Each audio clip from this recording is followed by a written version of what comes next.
ആലപ്പുഴയെ സംബന്ധിച്ച് ആലപ്പുഴ മാത്രമാവില്ല ഒരു പക്ഷേ കേരളത്തിൽ മൊത്തത്തിൽ തന്നെയും ഒരു ചലനമുണ്ടാക്കാൻ സാധ്യതയുണ്ട്. VS-നെ തന്നെ പരസ്യമായി ചോദ്യം ചെയ്ത ആളാണ് സുധാകരൻ. എന്നെ ഒരു വായനശാല ഉദ്ഘാടനത്തിന് പോലും ആരും വിളിക്കുന്നില്ല എന്ന് പരാതി പറഞ്ഞത് എൻ്റെ ഓർമ്മയിലുണ്ട്.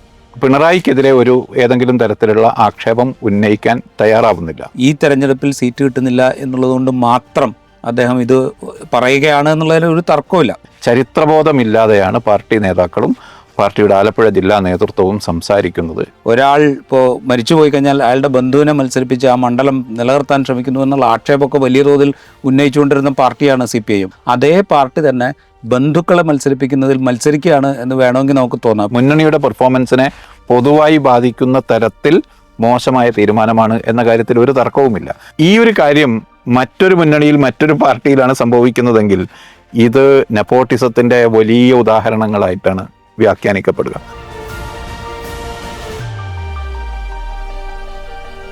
സ്വാഗതം ജോയിൻ്റെ സ്റ്റോറിയിലേക്ക്. CPIM-ന്റെ മുതിർന്ന നേതാവായിരുന്ന ദീർഘകാലം സംസ്ഥാന കമ്മിറ്റി അംഗവും മന്ത്രിയും MLA-യും ഒക്കെ ആയിരുന്ന G. സുധാകരൻ പാർട്ടി നേതൃത്വത്തെ വിമർശിച്ചുകൊണ്ട് പരസ്യമായി രംഗത്ത് വന്നു. സാങ്കേതികമായി താനിപ്പോൾ പാർട്ടി അംഗമല്ല എന്ന ഫേസ്ബുക്ക് ഗ്രൂപ്പിലൂടെ അറിയിച്ചുകൊണ്ടാണ് അദ്ദേഹം വലിയ വിമർശനം ഉയർത്തിയത്. അതോടൊപ്പം വിവിധ മണ്ഡലങ്ങളിലെ CPIM-ന്റെ സ്ഥാനാർത്ഥി നിർദ്ദേശം പുറത്തു വന്നു തുടങ്ങിയപ്പോൾ ചെറിയ മുറുമുറുപ്പുകൾ അവിടെ നിന്നും ഇവിടെ നിന്നുമൊക്കെ ഉയർന്നു വരുന്നുണ്ട്. അതിലേറ്റവും പ്രധാനം തളിപ്പറമ്പിൽ CPIM-ന്റെ ഉറച്ച സീറ്റ് എന്ന് അവർ കരുതുന്ന തളിപ്പറമ്പിൽ CPIM സംസ്ഥാന സെക്രട്ടറി MV ഗോവിന്ദന്റെ ഭാര്യ PK ശ്യാമളയെ സ്ഥാനാർത്ഥിയാക്കുന്നു എന്ന വാർത്ത പുറത്തു വന്നതോടെ സൈബർ ഗ്രൂപ്പുകളിൽ വലിയ വിമർശനം ഉയർന്നു എന്നതാണ്.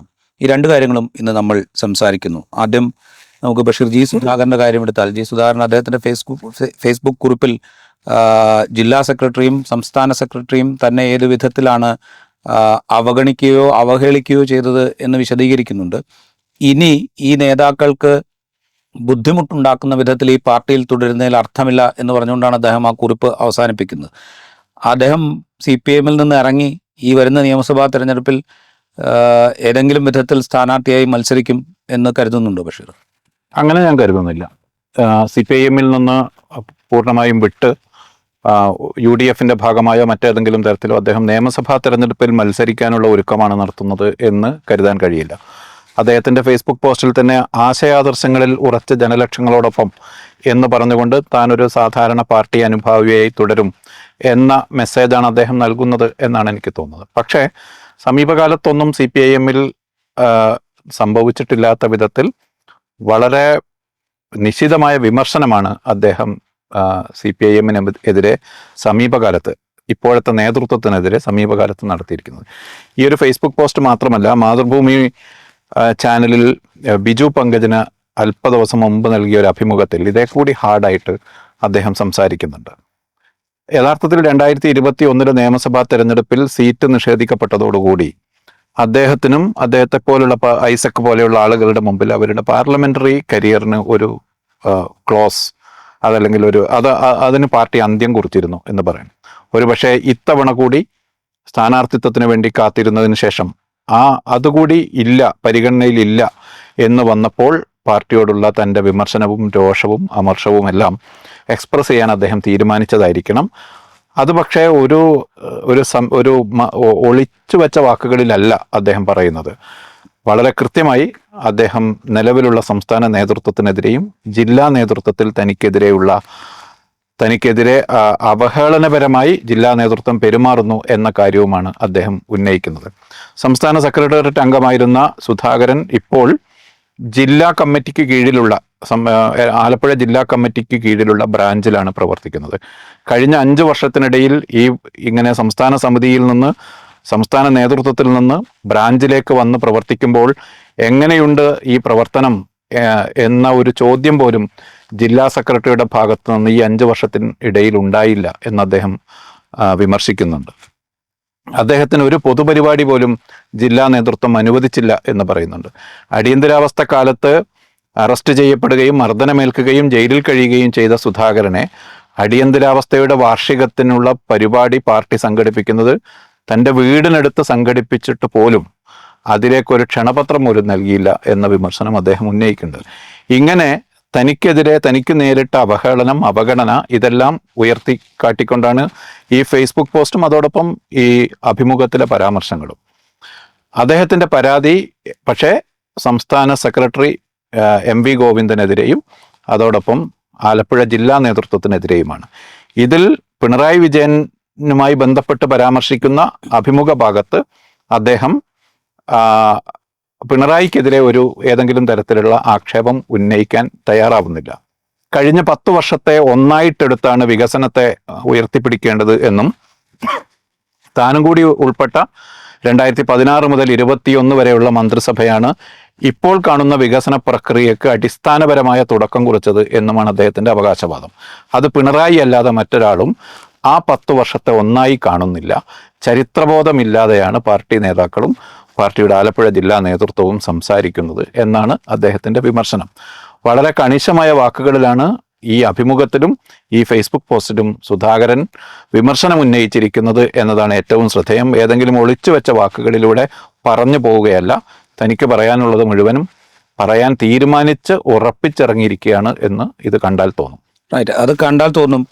ഇപ്പൊ ബഷീർ പറഞ്ഞത് പോലെ ഈ 2016 മുതൽ 2026 വരെ ഈ 10 വർഷത്തെ ഒരുമിച്ചെടുത്ത് വേണം കാര്യങ്ങൾ വിലയിരുത്താൻ എന്ന് പറയുന്ന സുധാകരൻ്റെ ആ നിലപാടിൽ കുറേയൊക്കെ വസ്തുതയുണ്ട്. കാരണം വെച്ച് കഴിഞ്ഞാൽ ഇപ്പോൾ 2016 ഇപ്പോൾ കൊട്ടിഘോഷിക്കപ്പെടുന്ന കിഫ്ബി രൂപം കൊള്ളുന്നത്. ആ മന്ത്രിസഭയാണ് അതിനെ ഒരു വലിയ വലിപ്പത്തിലേക്ക് കൊണ്ടുവരുന്നത്, വലിയ ഇൻവെസ്റ്റ്മെൻറ്റ് പ്ലാൻസ് ഉണ്ടാക്കുന്നത്. ആ ഇൻവെസ്റ്റ്മെൻറ്റ് പ്ലാൻസിൻ്റെ ഒക്കെ തുടർച്ചയിൽ ഒരുപാട് പ്രവർത്തനങ്ങൾ ഈ സർക്കാരിൻ്റെ കാലത്ത് നടക്കുന്നുണ്ട്. അപ്പോൾ അതിൽ ആദ്യ മന്ത്രിസഭയിൽ അതിനൊക്കെ പങ്കാളിത്തം വഹിച്ച ആളുകളെ മുഴുവൻ മറന്നുകൊണ്ട് ഈ പ്രവർത്തനങ്ങൾ നടക്കുന്നു എന്ന തോന്നൽ അദ്ദേഹം അത് എണ്ണി പറയുന്നുണ്ട്. 400ഓളം പാലങ്ങൾക്കുള്ള പണി ഒന്നാം പിണറായി സർക്കാരിൻ്റെ കാലത്ത് സംസ്ഥാനത്തുണ്ടായി. അതിൽ പലതും ഉദ്ഘാടനം ചെയ്തതും പണി പൂർത്തിയാക്കിയതും ഈ സർക്കാരിൻ്റെ കാലത്താണ് എന്ന വ്യത്യാസമേ ഉള്ളൂ എന്ന് മാതൃഭൂമി അഭിമുഖത്തിൽ റിയാസിനെ കുറിച്ചുള്ളൊരു ചോദ്യത്തിന് മറുപടിയായി. റിയാസിനെയും ഇദ്ദേഹം PWD കൈകാര്യം ചെയ്ത ആളാണല്ലോ. റിയാസിൻ്റെയും തൻ്റെയും പ്രവൃത്തികളെ കമ്പയർ ചെയ്യാൻ അദ്ദേഹം ഒരുക്കമല്ല. പക്ഷേ തൻ്റെ കാലത്ത് നടന്ന പ്രവൃത്തികളുടെ തുടർച്ചയും അതിൻ്റെ വിളവെടുപ്പുമാണ് നടക്കുന്നത് എന്ന സൂചന അദ്ദേഹം ആ അഭിമുഖത്തിൽ പറയുന്നുണ്ട്.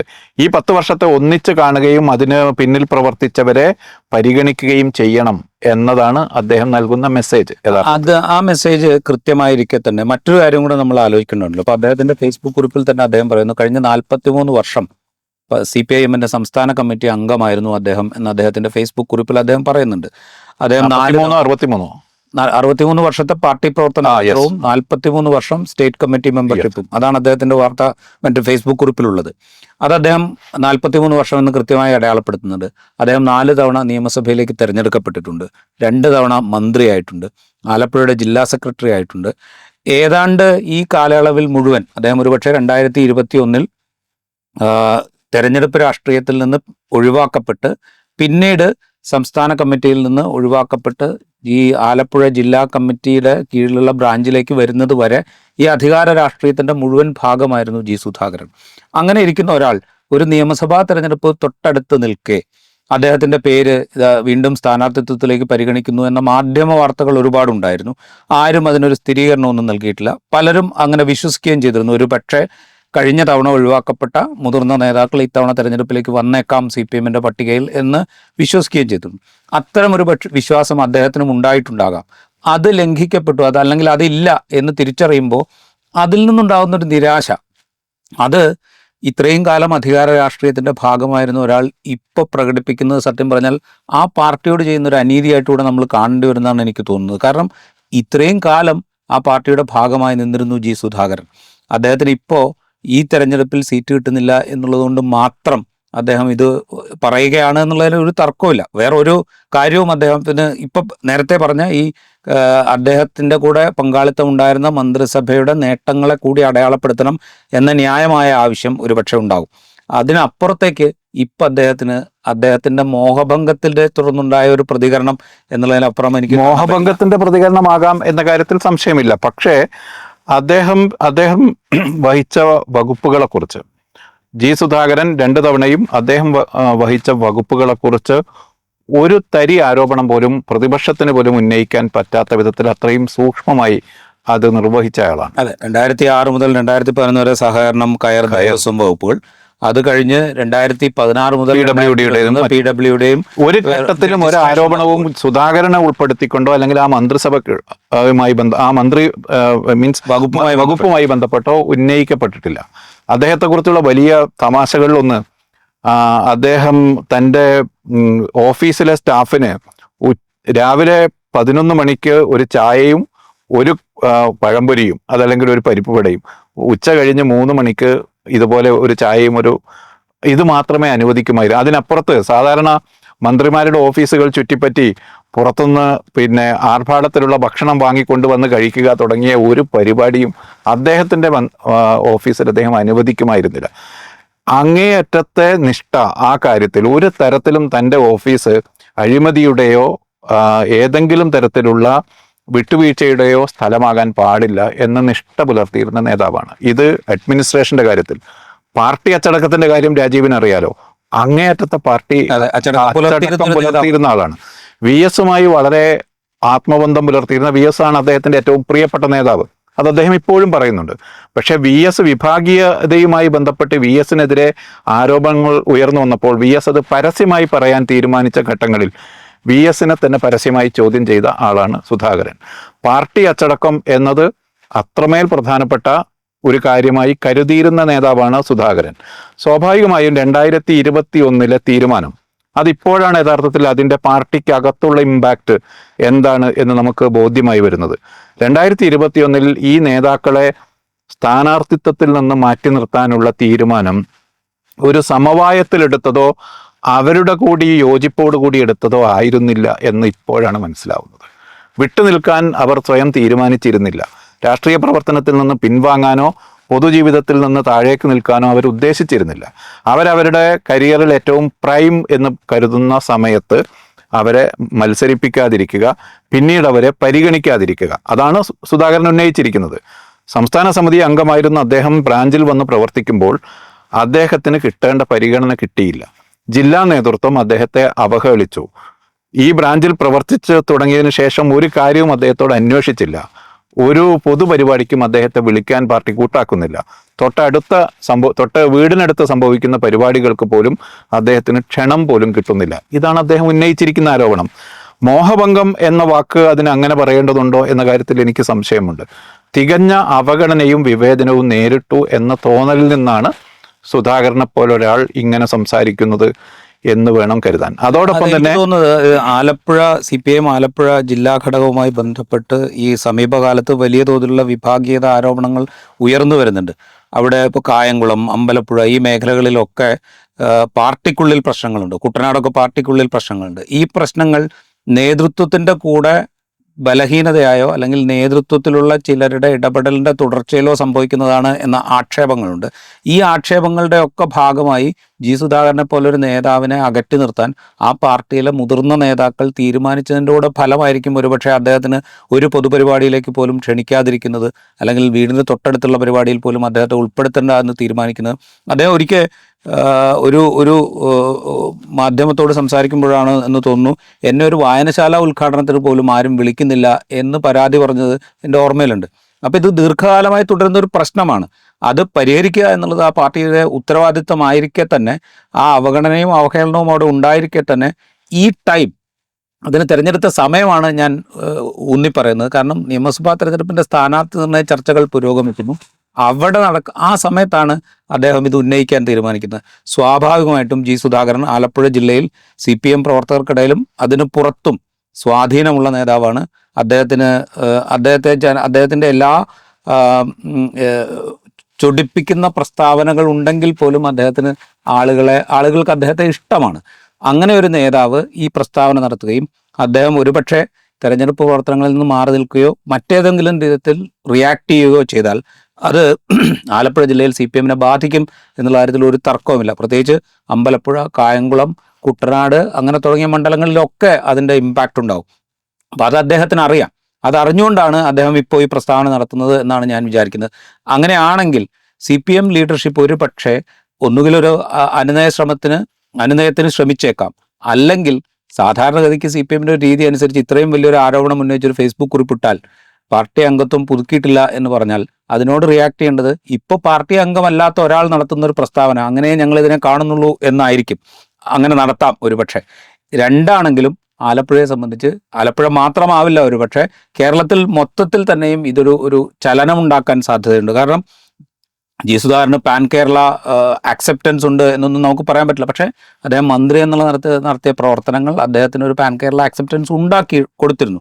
മാത്രമല്ല ഇത്തരം ആളുകളെ പുറത്തു നിർത്തുകയാണ് പാർട്ടി എന്നുള്ള തോന്നൽ ഒരുപക്ഷെ കേരളത്തിൽ അങ്ങോളം ഇങ്ങോളം CPIM പ്രവർത്തകർക്കിടയിലും LDF പ്രവർത്തകർക്കിടയിലും ഒരു നിരാശയോ ഒരു എതിർപ്പോ വിളിച്ചു വരുത്താനുള്ള സാധ്യത കൂടിയുണ്ട്. അത്രയും ഗൗരവം ഇതിനുണ്ട് എന്നാണ് ഞാൻ ഉറപ്പായിട്ടും. അതായത് വളരെ ക്ലീനായ പേഴ്സണാലിറ്റി, വളരെ അഴിമതി രഹിതമായ കരിയർ ചരിത്രവുമുള്ള നേതാക്കളെ മാറ്റി നിർത്തിക്കൊണ്ടാണ് മുന്നോട്ട് പോകുന്നത് എന്ന പരിഭവമുള്ള CPIM അണികളെ സ്വാധീനിക്കാൻ, അല്ലാതെ വലിയ തോതിലൊരു മാസ് ലീഡറൊന്നുമല്ല ഇപ്പോൾ സുധാകരൻ.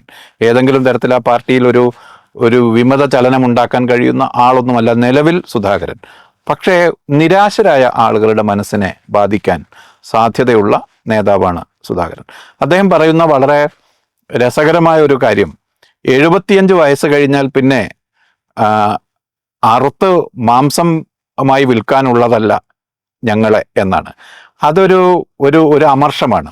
അതായത് ഒരു നീണ്ട കാലം പാർട്ടിക്ക് വേണ്ടി പ്രവർത്തിച്ചതിന് ശേഷം കരിയറിൽ നിന്ന് പിൻവാങ്ങാൻ അവർ തീരുമാനിക്കുന്നതിന് മുമ്പേ മറ്റു പരിഗണനകളാൽ മാറ്റി നിർത്തപ്പെടുകയും പിന്നീട് തിരിഞ്ഞു നോക്കാതിരിക്കപ്പെടുകയും ചെയ്യുന്നു എന്ന പരിഭവമാണ് യഥാർത്ഥത്തിൽ അദ്ദേഹം ഉന്നയിക്കുന്നത്.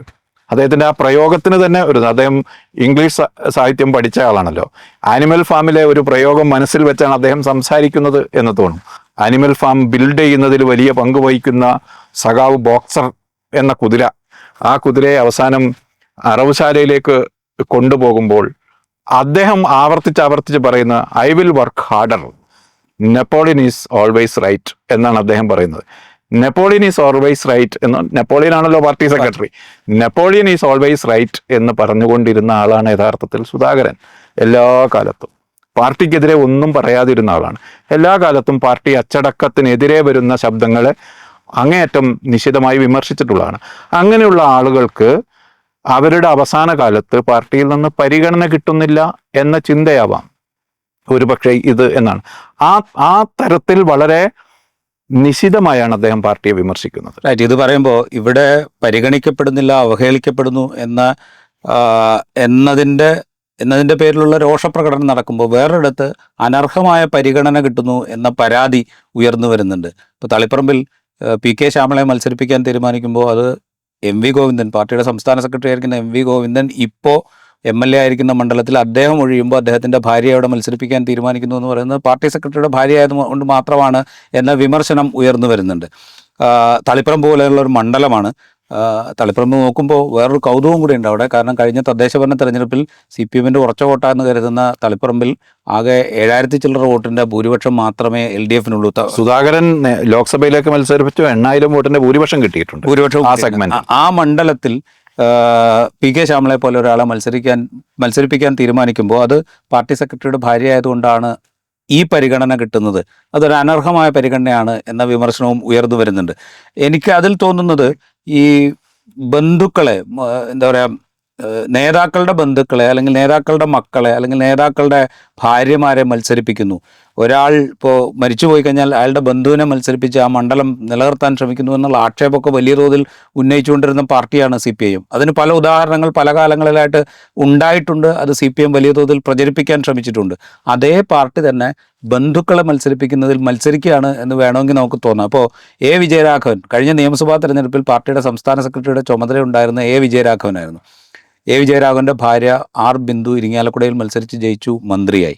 മുഖ്യമന്ത്രിയുടെ മരുമകൻ എന്നുള്ള നിലയിൽ അല്ലെങ്കിൽ പോലും PA മുഹമ്മദ് റിയാസ് ബേപ്പൂരിൽ നിന്ന് മത്സരിച്ചു, ജയിച്ചു. അല്ലെങ്കിൽ പോലും എന്ന് പറയേണ്ടതില്ല എന്നാണ് എനിക്ക്. കാരണം ഞാൻ പറയുന്നത് ഇപ്പൊ ഇവർക്കെല്ലാവർക്കും ഇൻഡിവിജ്വൽ ആയിട്ടുള്ള പൊളിറ്റിക്കൽ കരിയർ ഉണ്ടായിരുന്നു എന്നുള്ള വസ്തുത അവിടെയുണ്ട്. ഇപ്പൊ ബിന്ദുവിനുണ്ട്, PA മുഹമ്മദ് റിയാസിനുണ്ട്. കാരണം PA മുഹമ്മദ് റിയാസ് മുഖ്യമന്ത്രിയുടെ മരുമകനാകുന്നതിന് മുമ്പ് കോഴിക്കോട് ലോക്സഭാ സീറ്റിൽ നിന്ന് ചെറിയ മാർജിനിൽ മാത്രം പരാജയപ്പെട്ട ഒരാളാണ് മത്സരിച്ചത്. ആദ്യമായി വിജയിച്ചു വന്ന ഒരാൾക്ക് മന്ത്രിസഭ സീറ്റ് കൊടുത്തു എന്നത് ഒരു അധിക പരിഗണന തന്നെയാണ്. അതും ഈ സംസ്ഥാന ഭരണത്തിലെ ഏറ്റവും പ്രധാനപ്പെട്ട 3 വകുപ്പുകൾ ഏൽപ്പിച്ചു കൊടുത്തു എന്നതാണ്. സുധാകരന്റെ അഭിമുഖത്തിൽ ഇത് പറയുന്നുണ്ട്. റിയാസ് തെരഞ്ഞെടുക്കപ്പെട്ടു, അപ്പോൾ തന്നെ മന്ത്രിയായി. ഞാനൊക്കെ 55 വയസ്സ് കഴിഞ്ഞപ്പോഴാണ് MLA ആയത്. 50 വയസ്സ് കഴിഞ്ഞപ്പോഴാണ്. 1-ാം ടേമിലൊന്നും ഒരു തരത്തിലുള്ള പൊസിഷനും കിട്ടിയിട്ടില്ല എന്ന് പറഞ്ഞുകൊണ്ട് സുധാകരൻ ഈ കാര്യത്തിലുള്ള അദ്ദേഹത്തിന്റെ പ്രതിഷേധവും പറയുന്നുണ്ട്. യഥാർത്ഥത്തിൽ രാജീവ് ഈ പറഞ്ഞ ഇപ്പൊ അത് ഗോവിന്ദൻ മാഷിന്റെ ഭാര്യയുടെ കാര്യത്തിൽ കൂടി സംഭവിക്കുകയാണ്. ഈ ഒരു കാര്യം മറ്റൊരു മുന്നണിയിൽ മറ്റൊരു പാർട്ടിയിലാണ് സംഭവിക്കുന്നതെങ്കിൽ ഇത് നെപ്പോട്ടിസത്തിന്റെ വലിയ ഉദാഹരണങ്ങളായിട്ടാണ് വ്യാഖ്യാനിക്കപ്പെടുക. CPIM-നകത്ത് സംഭവിക്കുമ്പോൾ അവർക്ക് ഇൻഡിവിജ്വലായ പൊളിറ്റിക്കൽ കരിയർ ഉണ്ടായിരുന്നു എന്ന ന്യായം പറഞ്ഞും, അവർ കൂടുതൽ എഫിഷ്യൻ്റ് ആയതുകൊണ്ടാണ് എന്ന ന്യായം പറഞ്ഞും അതിനെ മറികടക്കപ്പെടുന്നു എന്നതാണ്. യഥാർത്ഥത്തിൽ ഇപ്പോൾ നമ്മൾ എടുത്താൽ CPIM-ന്റെ പാർട്ടി നേതാക്കളിൽ പലരുടെയും ബന്ധുക്കളാണ് ഈ പാർട്ടിക്ക് ചുറ്റും ഉള്ളത്. തീരുമാനമെടുക്കുന്ന നേതാക്കളുടെ ബന്ധുക്കൾക്ക് ആ പാർട്ടിയിൽ വലിയ അക്കോമഡേഷൻ കിട്ടുന്നു. സിനിമാ നടന്മാരുടെ മക്കൾ സിനിമയിലേക്ക് വരുന്നത് പോലെ ന്യായാധിപന്മാരുടെ മക്കൾ വളരെ പ്രധാനപ്പെട്ട ന്യായാധിപ പദവികളിൽ എത്തുന്നത് പോലെ തീരുമാനമെടുക്കുന്ന രാഷ്ട്രീയ പ്രവർത്തകരുടെ ബന്ധുക്കളോ മക്കളോ അവരും ആ പദവികളിലേക്ക് എത്തിപ്പെടുന്നു എന്നത് നെപ്പോട്ടിസം എന്നല്ലാതെ മറ്റെന്ത് പറയാൻ? ഇത് വളരെ സ്വാഭാവികമായി അങ്ങ് വന്നു പോകുന്നത് പോലെയാണ്. കാരണം വെച്ചാൽ ഇപ്പോൾ ഇതുവരെ വന്ന ഇപ്പോൾ സ്ഥാനാർത്ഥി നിർണയ പ്രക്രിയ CPM-ന്റെ വരുമ്പോൾ CPIM കണ്ണൂർ ജില്ലാ സെക്രട്ടേറിയറ്റ് ഈ പേര് നിർദ്ദേശിക്കുന്നു, സംസ്ഥാന സെക്രട്ടേറിയറ്റ് അത് അംഗീകരിച്ച് തിരിച്ചയക്കുന്നു. ഇതൊരു വളരെ സ്വാഭാവികമായി സംഭവിക്കുന്ന ഒരു പ്രക്രിയ പോലെയാണ് ഇത് നടന്നു പോകുന്നത്. സത്യം പറഞ്ഞു കഴിഞ്ഞാൽ ബന്ധു നിയമനം പോലെയാണ് സത്യം പറഞ്ഞാൽ ഈ പറഞ്ഞ തളിപ്പറമ്പ് മണ്ഡലം പ്രത്യേകിച്ച് നമുക്ക് അങ്ങനെ തോന്നും. ഇപ്പോൾ CPM-ൽ സംഭവിക്കുന്ന കാര്യങ്ങൾ കോൺഗ്രസ് പാർട്ടിക്കകത്ത് സംഭവിച്ചാൽ ആ പാർട്ടിയിൽ ഈ നിശബ്ദത ഉണ്ടാകുമെന്ന് രാജീവിന് തോന്നുന്നുണ്ടോ? ഇല്ല, സ്വാഭാവികമായിട്ടും അതിന് എവിടെന്നെങ്കിലുമൊക്കെയുള്ള പ്രതിഷേധ ശബ്ദങ്ങളുണ്ടാവും. പ്രത്യേകിച്ച് ഇപ്പോൾ ഉമ്മൻചാണ്ടി മരിച്ചതിന് ശേഷം അദ്ദേഹത്തിൻ്റെ മകനെ മത്സരിപ്പിക്കാൻ തീരുമാനിക്കുന്നത് പോലെയോ, PT തോമസ് മരിച്ചതിന് ശേഷം അദ്ദേഹത്തിൻ്റെ ഭാര്യയെ മത്സരിപ്പിക്കാൻ തീരുമാനിക്കുന്നത് പോലെയോ അങ്ങനത്തെ ഒരു പർട്ടിക്കുലർ സിനാരിയോ ഒന്നും അല്ല ഇത്. കോൺഗ്രസിന് വേണമെങ്കിൽ അത് അങ്ങനെ ന്യായീകരിക്കാം. കോൺഗ്രസിന് അങ്ങനത്തെ ഒരു രീതിയുണ്ട് എന്ന് വേണമെങ്കിൽ പറയാം. അവരുടെ നേതൃതലത്തിൽ തന്നെ അങ്ങനെ ഒരു രീതിയുണ്ട് എന്ന് വേണമെങ്കിൽ പറയാം. പക്ഷെ ഇവിടെ അങ്ങനെയുള്ള സിസ്റ്റം ഒന്നുമില്ലല്ലോ. ഇത് ഒരാൾ സംസ്ഥാന സെക്രട്ടറിയായി മാറുന്നു, അദ്ദേഹത്തിന് ഈ തെരഞ്ഞെടുപ്പിൽ മത്സരിക്കാൻ കഴിയാതെ വരുമ്പോൾ ഉടനെ ഭാര്യ അവിടെ സ്ഥാനാർത്ഥിയാണ്. അവിടെ വേറെ നേതാക്കന്മാരില്ലാഞ്ഞിട്ടല്ല, വേറെ സജഷൻസ് ഇല്ലാഞ്ഞിട്ടല്ല, പക്ഷേ ഇവർ ആ സ്ഥാനാർത്ഥി പട്ടികയിലേക്ക് വരുന്നു. ഇവരെ സംബന്ധിച്ചാണെങ്കിൽ ഇവർ മുമ്പ് ആന്തൂർ നഗരസഭയുടെ ചെയർപേഴ്സൺ ആയിരിക്കുന്ന സമയത്ത് ഒരു പ്രവാസി വ്യവസായിയുടെ ആത്മഹത്യയുമായി ബന്ധപ്പെട്ട ആരോപണങ്ങൾ നേരിടുകയും വലിയ തോതിലുള്ള വിമർശനങ്ങൾ പാർട്ടിക്കുള്ളിൽ നിന്ന് തന്നെ ഉയരുകയും ചെയ്ത വ്യക്തിയാണ് ഈ PK ശ്യാമള എന്ന് പറയുന്ന നേതാവ്. അപ്പോൾ അവരെ തന്നെ മത്സരിപ്പിക്കണം എന്ന് പറയുമ്പോൾ അതിലൊരു ഒരു ഒരു വ്യഗ്രത സാധാരണഗതിക്ക് പാർട്ടി നേതൃത്വത്തിലിരിക്കുന്ന ഒരാളാണെങ്കിൽ, അല്ലെങ്കിൽ ആ ലെവലിലുള്ള ഒരാളാണെങ്കിൽ, അല്ല അത് ഞാൻ മത്സരിച്ച മണ്ഡലത്തിൽ വീണ്ടും എൻ്റെ ഭാര്യ വരുന്നതിൽ ഒരു അപാകമുണ്ട് എന്നെങ്കിലും സ്വയം തോന്നുന്നൊരു ഘട്ടമെങ്കിലും ഉണ്ടാവും എന്നാണ് ഞാൻ പ്രതീക്ഷിക്കുന്നത്. അതുപോലും ഇവിടെ ഉണ്ടായിട്ടില്ല. മാധ്യമങ്ങൾ നൽകുന്ന വാർത്ത ഇത് അന്തിമമായി തീരുമാനിക്കപ്പെട്ട് കഴിഞ്ഞു എന്നാണ്. പക്ഷേ എന്നിട്ട് പോലും എനിക്കതിൽ വിശ്വാസം വരുന്നില്ല. കാരണം ഇത് വിജയത്തെ ബാധിക്കുന്ന, മുന്നണിയുടെ പെർഫോമൻസിനെ പൊതുവായി ബാധിക്കുന്ന തരത്തിൽ മോശമായ തീരുമാനമാണ് എന്ന കാര്യത്തിൽ ഒരു തർക്കവുമില്ല. കാരണം അതിന് പിന്നിൽ മറ്റ് കാരണങ്ങൾ എന്തായിരുന്നാലും പൊതുജനത്തെ കൂടി വിശ്വാസത്തിലെടുക്കേണ്ടതുണ്ട്, അവരെ കൂടി വിശ്വസിപ്പിക്കേണ്ടതുണ്ട്. ഈ തീരുമാനങ്ങളുടെ രാഷ്ട്രീയ ധാർമ്മികത എന്താണ് എന്നത് അവരെ കൂടി വിശ്വസിപ്പിച്ച് പോകണം.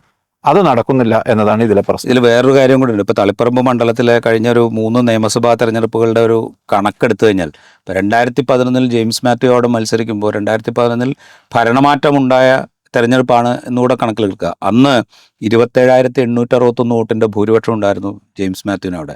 2016 ജെയിംസ് മാത്യു വീണ്ടും മത്സരിക്കുമ്പോൾ 40,617 വോട്ടിൻ്റെ ഭൂരിപക്ഷം ഉണ്ടായിരുന്നു. അതായത് ഭൂരിപക്ഷം ഏതാണ്ട് 20,000 വോട്ട് വർദ്ധിക്കുകയാണ് ചെയ്തത്. അതേസമയം 2021 ഒരു പ്രോ ഇൻകംബൻസി വേവ് ആഞ്ഞടിച്ച തെരഞ്ഞെടുപ്പായിരുന്നു. 20,000 വോട്ടിനടുത്തേക്ക് താഴുകയാണ്. ഒരു പ്രോ ഇൻകംബൻസി തരംഗം ആഞ്ഞടിച്ചിട്ടും തളിപ്പറമ്പ് പോലൊരു മണ്ഡലത്തിൽ MV ഗോവിന്ദൻ മത്സരിച്ചിട്ടും 22,689 വോട്ടായിട്ട് ഭൂരിപക്ഷം താഴ്ന്നു. അതായത് 2011 ഭരണം മാറിയ തെരഞ്ഞെടുപ്പിൽ LDF-ന് തളിപ്പറമ്പിൽ കിട്ടിയ 27,861 വോട്ടിൻ്റെ ഭൂരിപക്ഷം പോലും 2021 MV ഗോവിന്ദനോട് മത്സരിച്ചപ്പോൾ കിട്ടിയില്ല എന്ന വസ്തുത അവിടെയുണ്ട്. അതിൻ്റെ കൂടെയാണ് നേരത്തെ പറഞ്ഞ ഈ തദ്ദേശ ഭരണ തെരഞ്ഞെടുപ്പിൽ ഭൂരിപക്ഷം 7611 മറ്റോ ആയിട്ട് കുറഞ്ഞിട്ടുണ്ട്. ലോക്സഭാ തെരഞ്ഞെടുപ്പിൽ 8000 വോട്ടിൻ്റെ ഭൂരിപക്ഷം കെ സുധാകരൻ നേടിയിട്ടുണ്ട്. ഈ വസ്തുതകളൊക്കെ അവിടെ നിലനിൽക്കെയാണ് ഇങ്ങനെ ഒരു തീരുമാനമെടുക്കുന്നത്. തളിപ്പറമ്പ് ഇതാണ് തീരുമാനമെങ്കിൽ വളരെ ശക്തമായ ഒരു മത്സരത്തിലേക്ക് പോകും എന്ന് നമുക്ക് പ്രതീക്ഷിക്കാം. ഉറപ്പായും തളിപ്പറമ്പ് വളരെ ടഫായ മത്സരമായി തീരും. കാരണം ഈ തീരുമാനം പാർട്ടി അണികളെ തന്നെ ബാധിക്കും എന്ന് സോഷ്യൽ മീഡിയയിലുള്ള പ്രതികരണം കണ്ടാൽ മനസ്സിലാകും. പാർട്ടി മെമ്പർമാരോ കേഡേഴ്സോ അല്ലല്ലോ വോട്ട് ചെയ്യുന്നതിലെ ഭൂരിപക്ഷം. അവരുടെ മനസ്സിനെ ഇത് ആ മണ്ഡലത്തിൽ മാത്രമല്ല മറ്റു മണ്ഡലങ്ങളിലും സ്വാധീനിക്കാൻ മാത്രം ശേഷിയുള്ള തെറ്റായ തീരുമാനമാണിത്. റൈറ്റ്. എന്തായാലും നമുക്ക് കാത്തിരുന്ന് കാണാം ജി സുധാകരൻ എന്ത് തീരുമാനമെടുക്കും. CPIMന്റെ സ്ഥാനാർത്ഥി പട്ടിക അന്തിമമായിട്ട് അംഗീകരിച്ചു വരുമ്പോൾ തളിപ്പറമ്പിൽ ഈ പേര് തന്നെ ആയിരിക്കുമോ? ഇതൊക്കെ നമുക്ക് കാത്തിരുന്ന് കാണാം. ജോയിൻ ദ സ്റ്റോറിയുടെ ഈ എപ്പിസോഡ് ഇവിടെ പൂർത്തിയാവുന്നു. മറ്റു എപ്പിസോഡുമായി വീണ്ടും കാണാം.